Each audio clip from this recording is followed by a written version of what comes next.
We are going to learn the Sicha in Parshas Sisa, Sicha Beis and Chelek Yud Aleph, which is on the Pasuk, immediately following after the Yud Gimel Midas HaRachamim. When Moshe Rabbeinu bows down to the Eibishter after he hears the Yud Gimel Midas HaRachamim.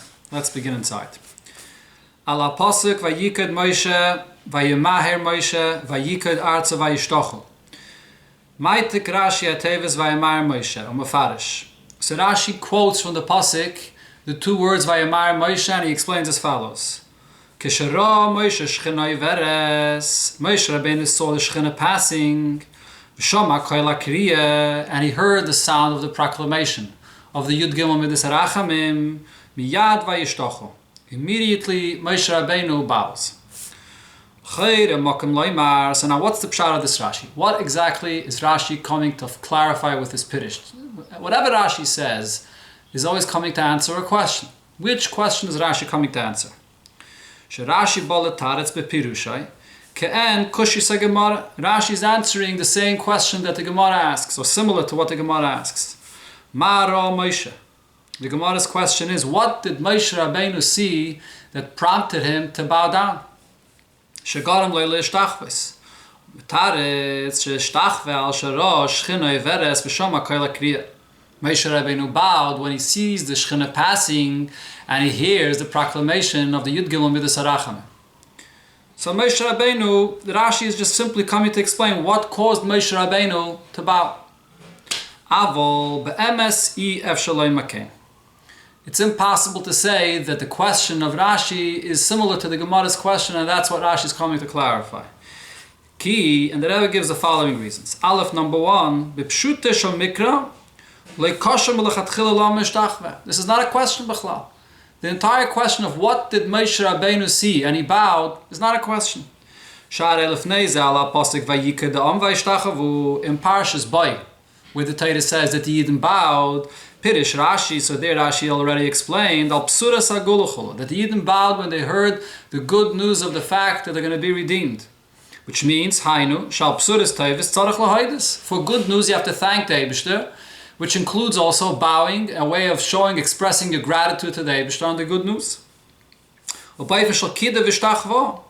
Okay, gamen idin di don sheshama Moshe Yud Gimel Midas HaRachamim. So here as well, Moshe Rabbeinu heard the Yud Gimel Midas HaRachamim, which includes very good news that the Eibishter forgives Yidden and the Eibishter loves Yidden and the mercy that he has. He has to bow and thank the Eibishter for all of the 13 of the Yud Gimel Midas HaRachamim. So therefore Rashi is not addressing the question of what prompted Moshe to bow. It's obvious. We see already before that Yidden bow for good news, and the same would be here as well. Umizeh. So now, based on this, Leidach Gisa, on the other hand, this brings up the following questions. Beis, Menale Rashi Achidish. From where does Rashi know this new idea here? The Ishtachave Gam Al Sharosh Shchina Veres V'Shoma Koila Kriya. That Moshe Rabbeinu bows not because of the good news, not as a response to the good news, but when he sees the Shechina passing and he hears the sound of the proclamation, that causes him to bow, which is not because of the good news. Perhaps Moshe Rabbeinu did bow only for the good news and not, like Rashi explains, because he saw the Shechina passing and so on. If for some reason over here, this case is different. Although Moshe Rabbeinu hears incredibly good news in the Yud Gimel Midas HaRachamim, nevertheless, for some reason here, Moshe Rabbeinu does not bow for that reason. So this itself is not understood. Why taka is it that over here he doesn't bow for the Besura Teva? So if Rashi has some reason that he sees in the Pasuk that Moshe Rabbeinu did not bow for that reason, but why didn't he?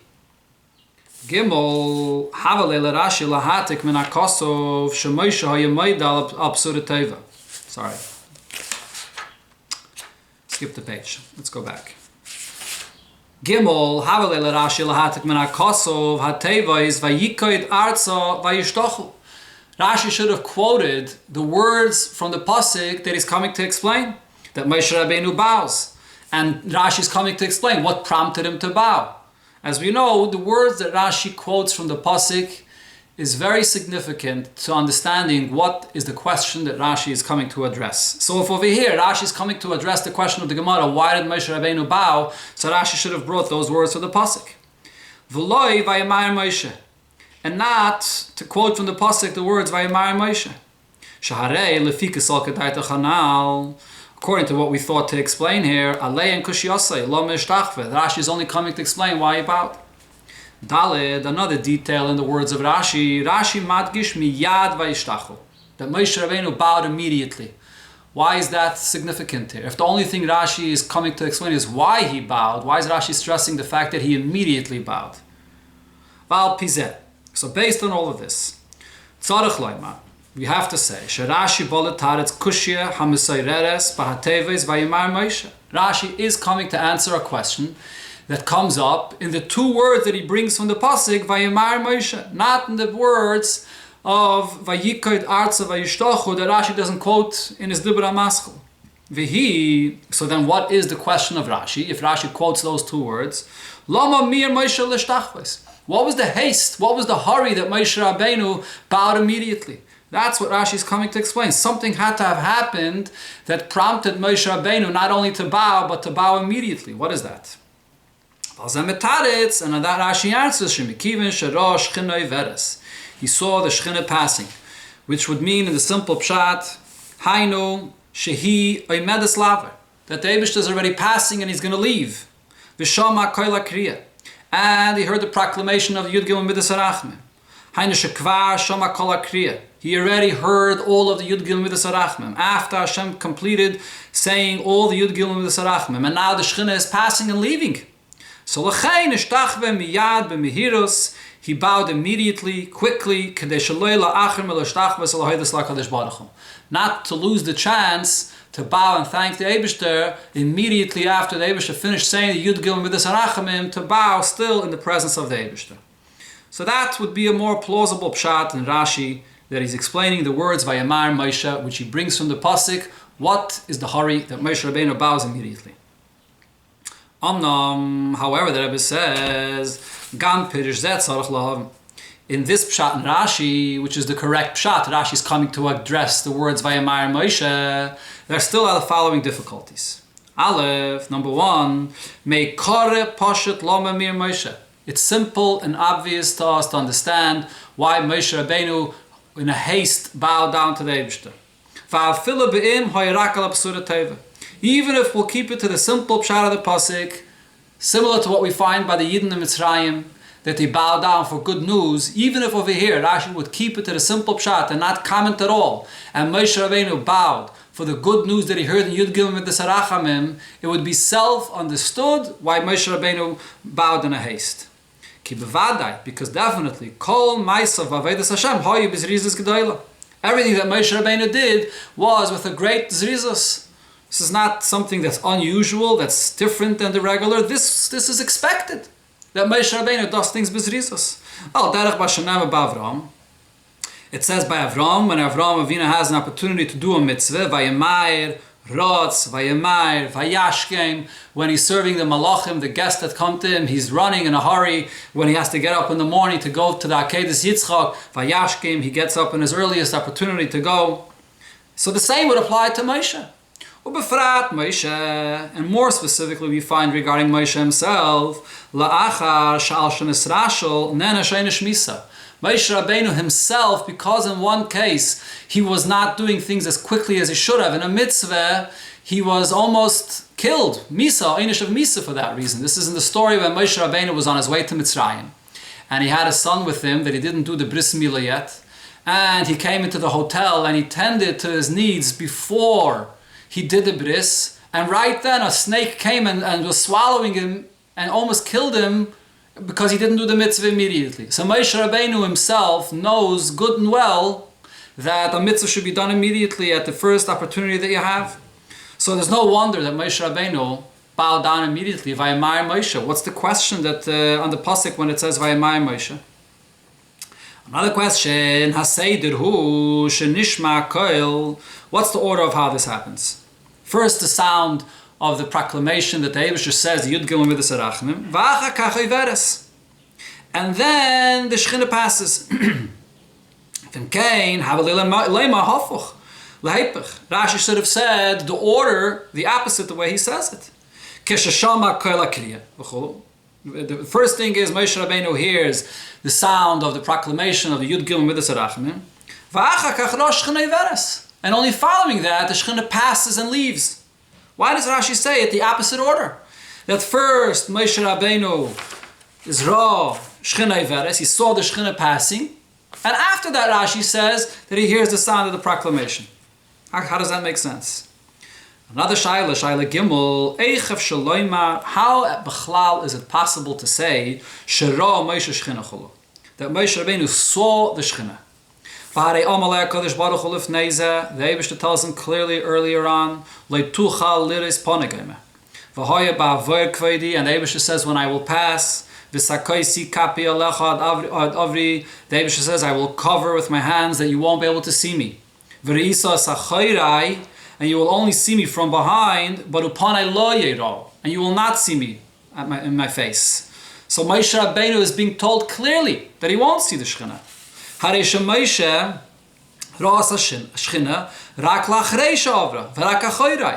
Rabbeinu knows two things. First of all, he only saw the Shekhinah after Hashem passes, and only from behind. This itself Rashi already clarified before. What does it mean, Achoirai? He only saw the kesher of the tefillin of the Eibishter. But not when the Shekhinah was passing. Then the Eibishter covers his face that he's not able to see. So how do we say over here that Ra Moshe Shekhinah Iveres, that Moshe Rabbeinu sees the Shekhinah passing? Another difficulty here is Havalela Meima V'Shoma Hakriya. Moshe Rabbeinu heard the proclamation of the Yud Gimel Midas Arachmim. U'ma Moshe V'Tevas Koil Hakriya. That Moshe Rabbeinu heard the sound of the proclamation. It's an extra word, and what is it saying? Hey, the fifth question. Rashi Kaisev Miyad Vayishtachu. Immediately Moshe Rabbeinu bows. Before the Vayishtachu, it says Kida. We'll see soon, the Rabbi will bring the exact pshat of what Kida means. But Kida is a stage before Hishtachava. Vayikod Arza, that's first, and then Vayishtachu. Vimkein Havalela Meima, Rashi should have said, Biyad Vayikod Arza Vayishtachu. Rashi should have went through the stages. First Vayikoid and then Vayishtachu. Or Oy Miyad Vayikoid. Immediately Vayikoid, which is the beginning, and then you understand that whatever else followed came afterwards. But why is Rashi skipping the first stage that is mentioned clearly in the Pasuk? So the Rebbe gives us here a new, completely new, revolutionary approach of how to teach what the Chiddush of Rashi over here is. Ein loima. As we said before, we can't say Shashailas Rashi Hiloma Miyar Moshe. That Rashi is bothered by the fact that this is unusual for Moshe Rabbeinu to do this in a haste and to bow. That's not the question. Ki kanal muvon shel Moshe asa kol inyan of bezrizas. As we said before, it's obvious that Moshe Rabbeinu does everything with zrizas. So that's not the question of Rashi. Why? Ubavadai gam ishtachava zul Hashem hoyse b'mehiris v'zrizas. So it's self-understood that this, like everything else, was also done with zrizas. Elo rather, the kosher leile Rashi, Rashi's question is adarab, on the contrary.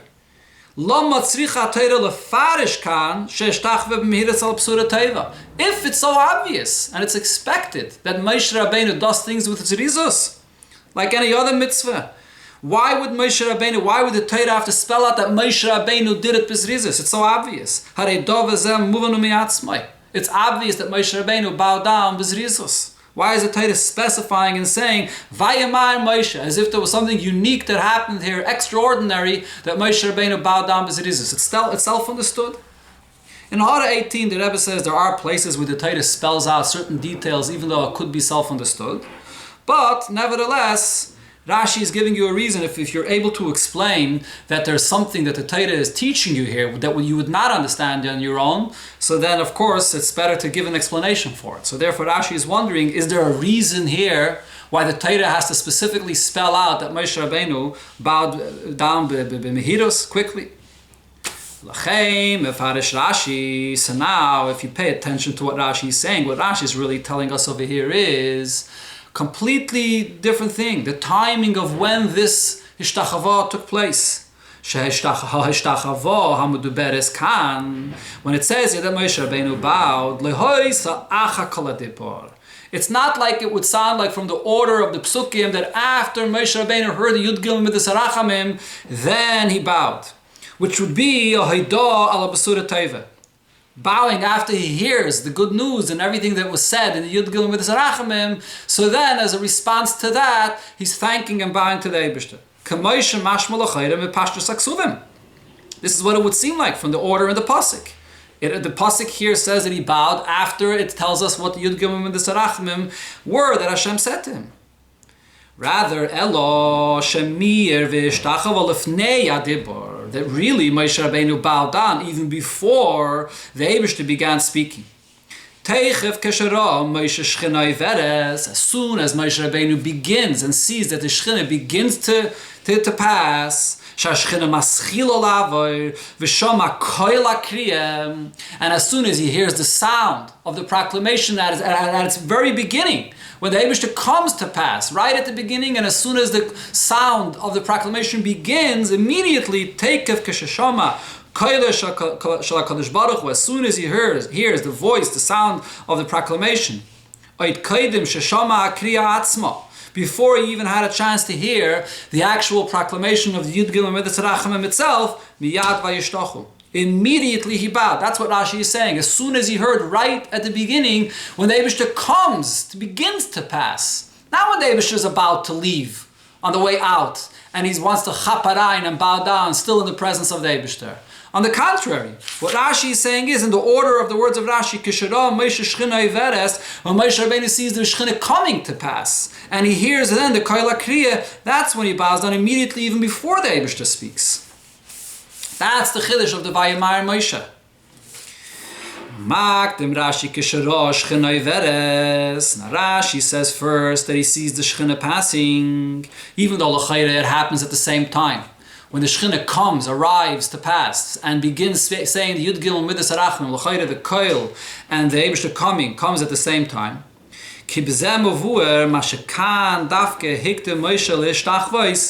This will explain what taka happened. Why is it that Moshe Rabbeinu immediately bowed down Lefnei Shara Amiris? Why Moshe Rabbeinu over here bowed down before? Although we don't find anywhere else that Moshe Rabbeinu ever bowed down before, as the Eibishter comes to speak to Moshe Rabbeinu right at the beginning that Moshe Rabbeinu should bow down. We never find such a thing. The answer is Here the Eibishter calls out to Moshe, and the sound that Moshe Rabbeinu heard was unique, was different than any other time Moshe Rabbeinu hears the Eibishter speaking to him. Shchinoi Veres. Over here the Shchina comes, the Eibishter appears to Moshe Rabbeinu and passes. Kiyom Bakashasai, so Moshe Rabbeinu saw this as a fulfillment of his request, Hareini Nas Kvedecha, show me your glory, and the Shchina appears and is passing. So right at the beginning when he saw the fulfillment of his request, Moshe Rabbeinu immediately bows down. Upashat. And also it's obvious, when you see the king, immediately when the king appears, you have to bow down, takef, immediately. Right at the beginning when you see him, you don't bow down when he's about to leave. You bow down right at the beginning when the king arrives. So therefore Rashi is makdim the fact that Rosh Shchinoi Veres, because that was the main reason that caused Moshe Rabbeinu to bow down immediately. So Rashi over here is telling us, different than we would think in the simple pshat in the order of the psukim, that Moshe Rabbeinu bowed down afterwards, only when he heard the entire Yud Gimel Midas Harachamim. Moshe Rabbeinu really bowed down before. And as the Rebbe explains in Order 20, the only reason the Torah doesn't write about this before is because it doesn't want to interrupt the middle of the story. The Eibishter comes, and he begins speaking, and it says what he spoke, and then the Torah comes back to tell you that really Moshe Rabbeinu had already bowed down before. Vayemaher Moshe, that Moshe Rabbeinu in a haste, in a hurry, bowed down already before. The Torah just didn't want to interrupt, but really it's going back earlier. So now, the Rebbe returns to what he mentioned earlier. How about the fact that Moshe Rabbeinu heard good news in the Yud Gimel Midas Harachamim? Do we see that he bowed down or thanked the Eibishter for those words and the good news that he heard after the fact? Like the Rebbe brings before, that the Yidden thank the Eibishter when they hear good news, and obviously Moshe Rabbeinu should thank the Eibishter for that as well. What about that?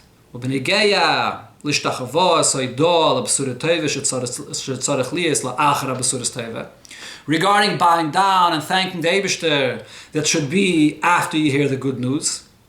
The pasuk doesn't specify regarding that. The pasuk doesn't elaborate.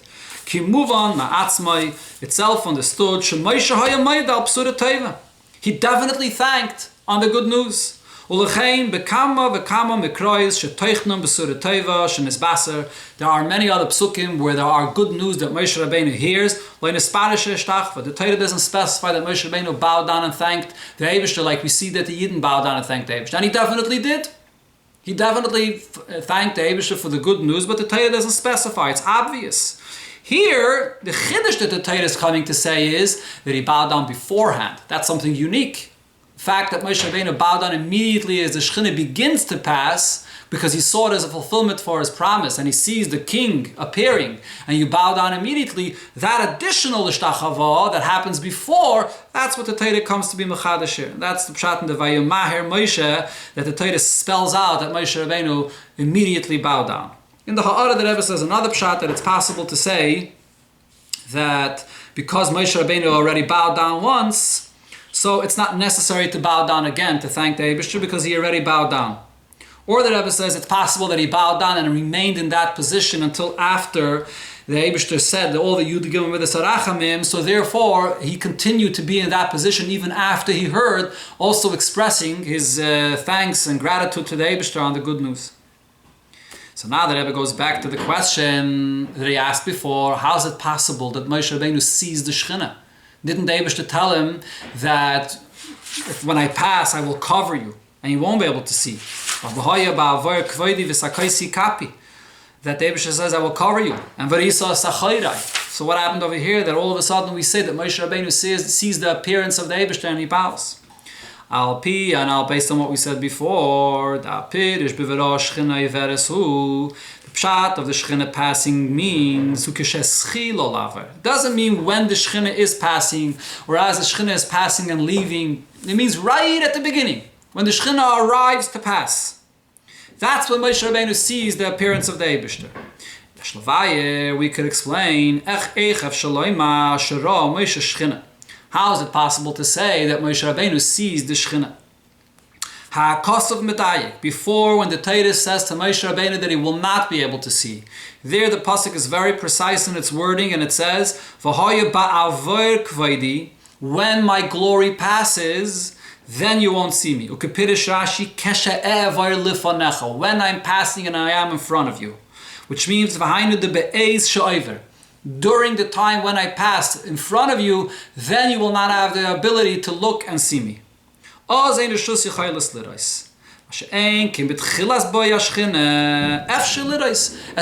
Shekhinah arrives, the initial arrival of the Shekhinah and the glance at the arrival of the Shekhinah, that Moshe Rabbeinu will have the ability to see. It's only when the Shekhinah is passing through, while it's passing through, then Moshe Rabbeinu cannot look at the Shekhinah. But at the arrival of the Shekhinah, that Moshe Rabbeinu has the ability to see. It's a subtle distinction, but the Rebbe points out that you see it in the difference in the precise wording of the pasuk.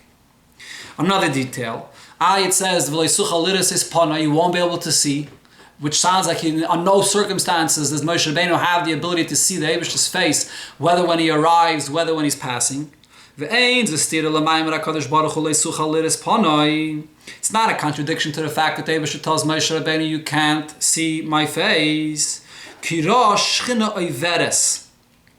He sees the Shekhinah when it begins to pass. Oiveres means when it begins to pass. V'suloi, not more than that. That's not a direct face-to-face seeing that Moshe Rabbeinu could look directly at the Shekhinah and see the Shekhinah face-to-face. When he sees the Shekhinah beginning to pass, that's when Moshe Rabbeinu sees the Shekhinah, but not later when the Shekhinah is already in front of him to be able to see him face to face. Another detail that Rebbe adds to this, when the pasuk says, when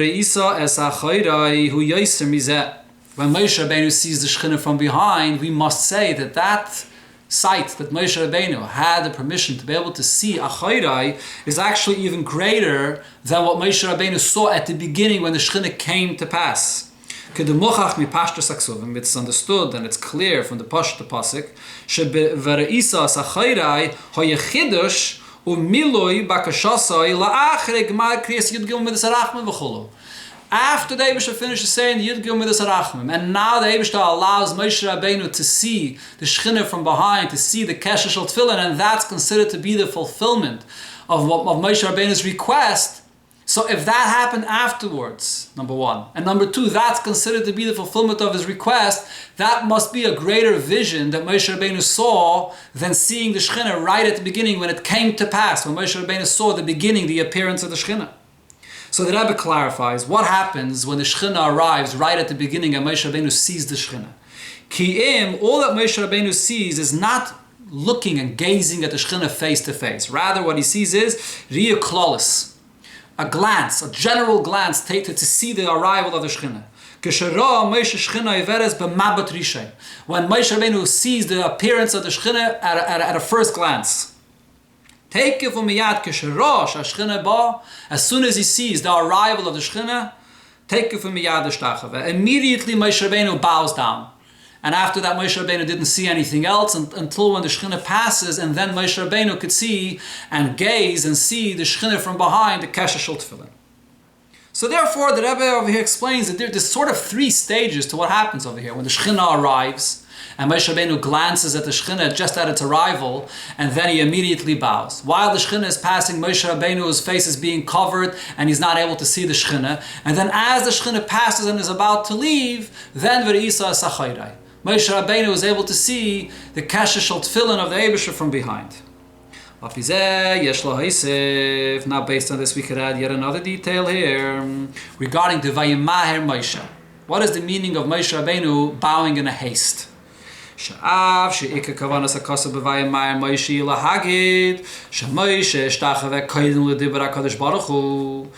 explained there, the Ikka Chiddush of Rashi is to say the timing of when Moshe Rabbeinu bowed. That although in the pasuk it says that after you give him with the Sarachim that he bowed, but really what the pasuk means to say when it writes Vayamar Moshe is that he bowed already before. But hine, besides that, Klula b'zeh gam mehiris kepshuta. Included in what happened over here in Moshe Rabbeinu bowing, Vayamar Moshe could also be interpreted literally that the actual act of the bowing itself happened in a hasteful manner. She'eshtachave b'mehiris gedayla. Umehiris kazu. And this is a kind of bowing with a haste, without the pasuk clarifying and saying these two words, we would have not known, although we already said before, Moshe asa kol inyan of bezrizas kanal. Moshe Rabbeinu did all mitzvahs and whatever was required of him. Moshe did it with a tremendous zrizas that is. But over here, Moshe Rabbeinu bowed down with an additional zrizas, which is unusual because of what appeared in front of him. What does this mean? Move on, it's understood. She'ene daime oifen v'darges ha'ashtachavo lemelech beis sheroye moise k'moishahu. You can't compare bowing down to a king when he himself, as he is alone, comes and appears to you in front of you, and then a person bows in that presence. Legabe habitul k'sheroye moise mischapis u'misalem b'dmusacheres. Bowing down to the king when he's dressed up, or he's hidden, or he's concealed from you, and the presence of the Shechina is there, but it's not a direct revelation. Or another instance, when there's the presence of the Shechina, but you don't have that vision, you can't see. You just have the awareness that he's here. So over here, the fact that the Shechina came, that Vayaver Hashem, the Eibishter came, that's an appearance of the Eibishter himself. That's something much greater. Take from Miyad Shera Moshe Hashchina K'Moshe He. Moshe Rabbeinu sees the Shechina as he is himself, without any garments. The Shechina appears. Mir Kaidim Gemara Avara L'Shtachvos. Moshe Rabbeinu bows in the tremendous haste. B'darga Chinailis. He bows down. The act of bowing was with a tremendous. He threw himself to the ground. He bowed down in tremendous haste. Trembling in front of the presence of the king himself, he threw himself to the ground. Even more than the regular zrizas that Moshe Rabbeinu had in any other mitzvah, in any other situation, standing right in the presence of the king, k'moishihi, without any garments being revealed to you, causes Moshe Rabbeinu to throw himself to the ground immediately with an unusual zrizas. So the Vayamar Moshe is something that's unusual even as far as the act of bowing, more than the regular zrizus that is in other situations. So based on this last point, that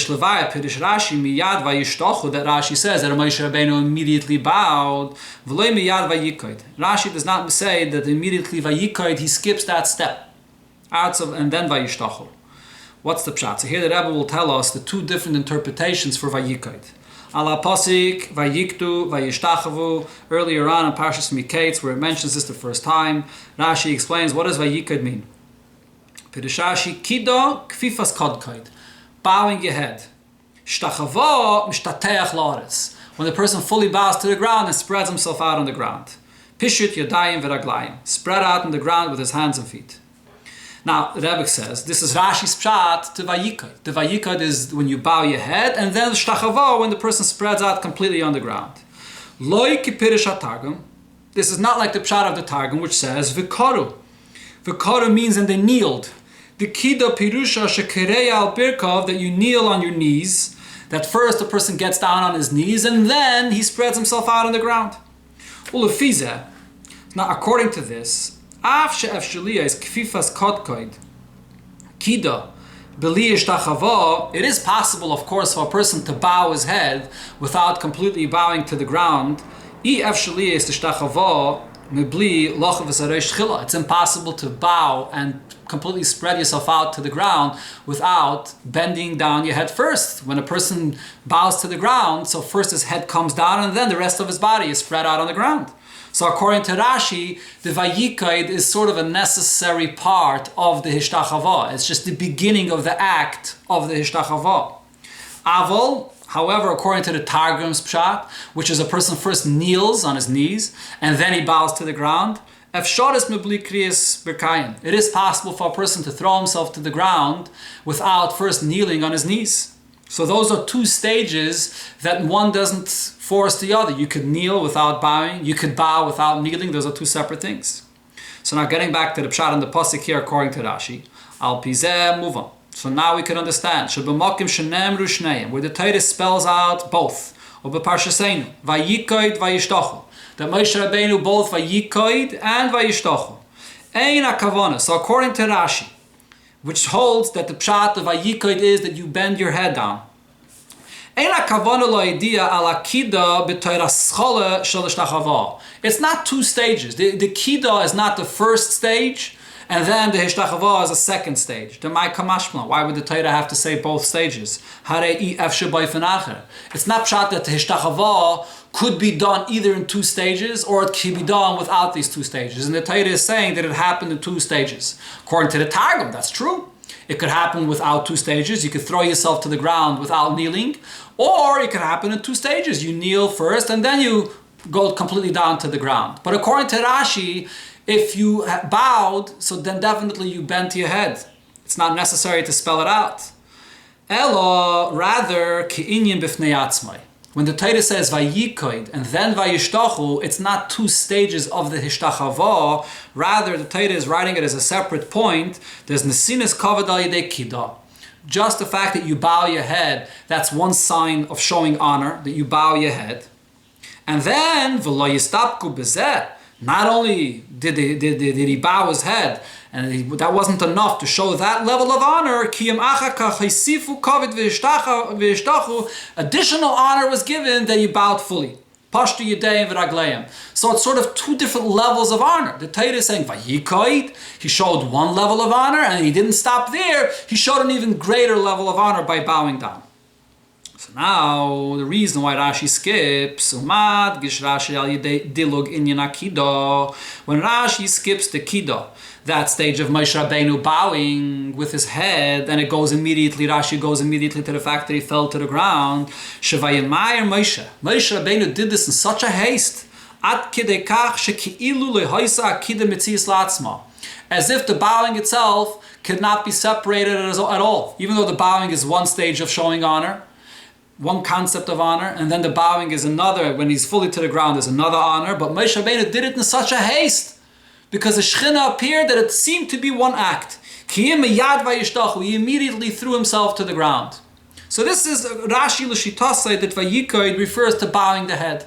According to the Targum, that Vayikoid is one stage of the bowing, and Vayishtoch was another stage of the bowing. So the Torah is only writing it to clarify that Moshe Rabbeinu bowed in this way. There are two ways a person can bow, with kneeling or without kneeling, and the Torah is telling you how he bowed. Mashenkin, according to Rashi, Vayikoid Vayishtach, when you bow your head and then you bow completely to the ground, that happens automatically. When a person is going down all the way to the ground, it begins with his head coming down. Elamai, the Torah is separating it for the two stages of honor that you give, in the Kiddah and then in the Ishtachavah. But over here, Moshe Rabbeinu did it in such a hurry that you couldn't distinguish between the two stages. He went immediately to the ground because of the great hurry that he did it in when the Shekhinah appeared. This is another pshat why Rashi adds the word miyad. Besides what the Rebbe explained before, that miyad goes in the fact that it happened before the Eibishter even said the Yud Gil Midas Arachim. After Vayimai Pshita, even though Vayimai is obvious that Moshe Rabbeinu does everything in a hurry, as we said before, Moshe Rabbeinu does everything with rizos. The Pirusha miyad, so it's Pshita, the Pirusha miyad, it's obvious that Vayimai means immediately. So why does Rashi have to say the word miyad? Right then he bowed. Moshe Rabbeinu immediately bowed fully to the ground.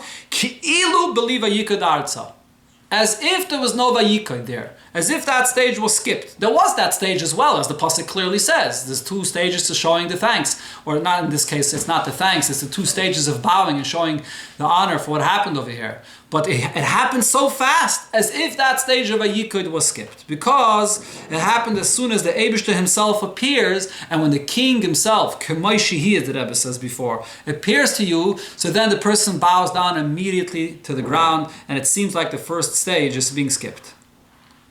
To see something deeper, al pichsidis, in the wording of Rashi here. Al pi and al yuvan, based on what we said before, we could understand. Why does Rashi specifically refer to the Eibishter with the term Shechina dafka? V'loi shem acher, and not any other name. Mavur betanya. The Alter Rebbe in Tanya says regarding the expression of Shechina. Shashchina nekras kein al shem sheshechenes umislabeshes toich kol almen. That the Eibishter dwells and is enclosed, the appearance and the revelation and the connection of the Eibishter within the worlds. So in our case, Ratza Moshe le'ishtachava is kishehu royes hashchina.